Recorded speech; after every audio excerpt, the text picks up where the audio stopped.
આપી તો ત્યાં સુધી બરાબર હતું. એમની ખુરશીની મર્યાદા ના હાચવી, તમારી ડોકરોની મર્યાદા ના હાચવી, તમારી સેવાની મર્યાદા ના હાચવી, અને જે કરવો તો કરીને છેલ્લે જે પ્રક્રિયા બહાર આવી ગયા, બહાર આવીને મારા ઉપર જે આક્ષેપ આપ્યો છે એ સમાજ આગળ વિનંતી કરું છું. મને તમારે ચોખ્ખો કરો કે માવજીભાઈએ પૈસા લઈને કોંગ્રેસને જીતાડવા માટે મથે છે, અને જે સમાજને ભડકાયો જેના કારણે બીજી વસ્તુ કરી, એના માટે મારે હકીકતમાં ન્યાય માગવો પડશે. આ નાનો નાનો આક્ષેપ નથી, સમાજ આખા મારો નહીં, 5-15 માવજીભાઈ સાબિતો દીધી લીલા કોટામાં બાળજો અને કાંઈ સોટા વસે ફાંસી ચડાવજો, સમજ્યા કે નહીં? કોઈને આ રીતે આક્ષેપ કરે પૈસા લઈ માવજીભાઈ ચૂંટણી લડે છે. આ સુધી તમારા ભેળા રહ્યા તેથી પૈસા લીધા નતા, તમને મદદ કરી આનેથી પૈસા નતા લીધા, અને આજે પૈસા લઈને માવજીભાઈ ચૂંટણી લડે છે. માવજીભાઈને તમે સર્ટિફિકેટ આપો તો મળે છે. 4 હાથ ચૂંટણીઓ લડ્યા, એમને મોઢે આવે માવજીભાઈ હાથ ચૂંટણી લડ્યા, તેથી પૈસા કોઈ પાસે લઈને લડ્યા નથી, અને આજે લડે છે. એટલે આ બે આક્ષેપો જે થયા છે, એના પહેલા બરોડામાં ભેળા કર્યા ત્યારે એવો આક્ષેપ કર્યો હતો કે માવજી દિહાઈ અને વણો રજપૂત માવજીભાઈને પૈસા આપે છે. સાહેબ, કોઈ પણ મંદિરમાં ઉમળવા તૈયાર છું, તમે જોઈ મેળો ત્યાં જવા તૈયાર છું, જે મૂર્તિ ઉપાડો ઉપાડવા તૈયાર છું. જો 1 રૂપિયો કોઈની પાસે, હા તમે કદાચ 25 રૂપિયા આલ્યા હશે, કાયમ ચૂંટણીમાં આલ્યા હશે, બરાબર, કોઈ આ શેણ 2 રૂપિયા દઈ ગયો હશે, એ વાત જુદી છે. પણ કોંગ્રેસનો પૈસો કે કોંગ્રેસમાં નામ લીધા એમના, પેલાના પૈસા કે પેલાનું નામ લીધો એના, કોઈ ના પૈસા જો 1 રૂપિયો લીધો હોય 5-15, અને આ તમને કહી દઉં કે હકીકતમાં આ વખતે મેં તમને કોઈને કીધું નથી કે આ ચૂંટણી લડીને મદદ કરો, કીધું છે ક્યાંય? ચોય બગાડ્યું નથી ને. જેને જે ખેતર ખેડવું હોય ખેડવાની છૂટ છે.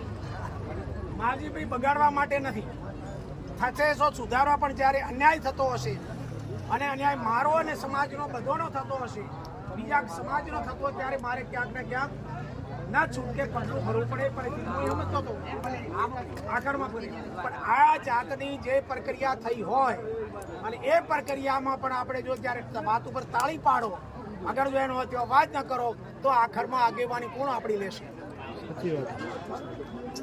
સત્યનો સવાલ છે.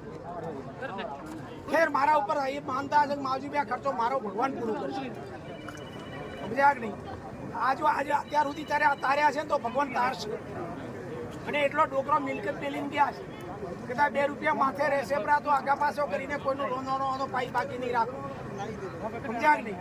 પણ જે આરોપ અને આક્ષેપ છે આ 3 બાબતોનો, 2 વખતના પૈસાના અને ત્રીજી વખતનો જે છે એ સમાજને અવળે રસ્તે દોરવાનો.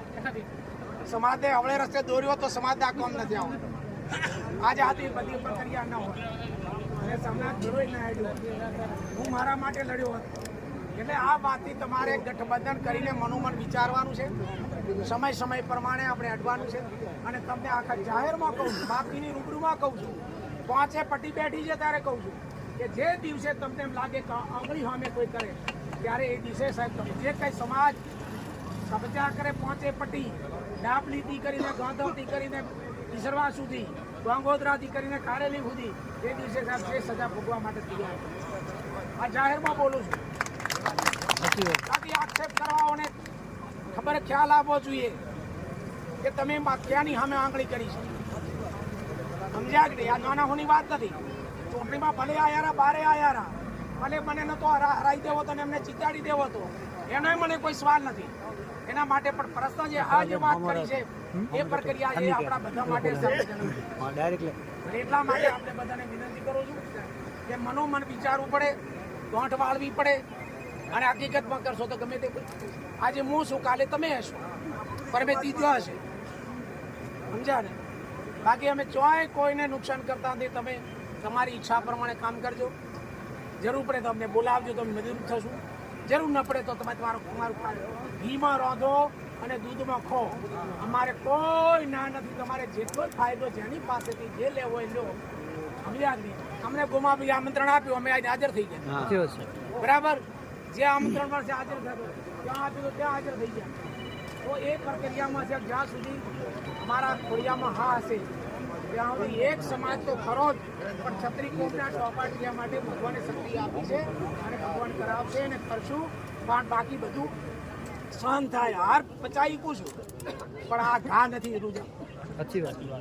હાર પચાવી પૂછું ચૂંટણી કે હાર્યા છો કદી હતું આપણી પાસે? આ સમાજ પાસે હતું શું?